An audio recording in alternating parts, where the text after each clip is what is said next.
election season, the Rhode Show started up a new series called Coffee with the Candidates to help you get to know your local candidates running for office on a more personal level. But there was one candidate in particular who we could really say kind of, well, struck a chord with us, if you will.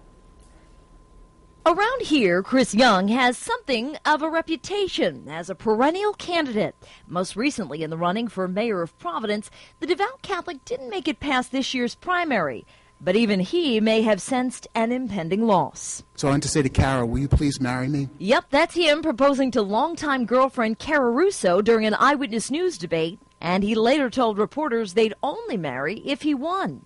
No stranger to stunts, it was actually a move earlier on the campaign trail that thrust the Rhode Show into the national spotlight when he decided to, well, do this.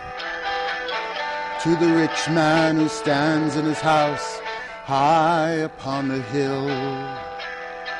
It was the song heard around the world, showing up on countless blogs, cable news shows, even crossing the pond.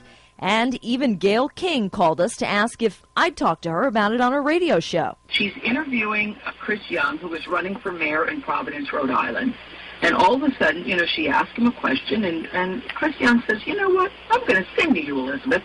So I've got Elizabeth on the phone. Hello, Elizabeth. I can't wait to do this interview. But Chris hadn't been satisfied with his performance and pressed us for another appearance. I'd like the opportunity to come in your show again and sing again with my band. Sure, why not? What's the name of the band?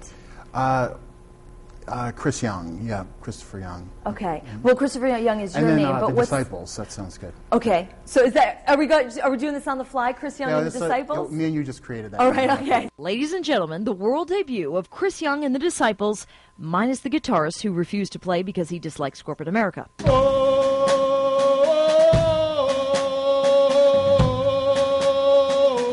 So after a whirlwind, albeit failed campaign bid for mayor of Providence, what will Chris Young do next? You guys don't need my driver's license, right? Of course not. I don't think so. Try out to be the next co-host of the Rhode Show, of course. What would make you a good Rhode Show host? I'm very entertaining. You have to admit that. And that may be the one statement on which all politicians can agree.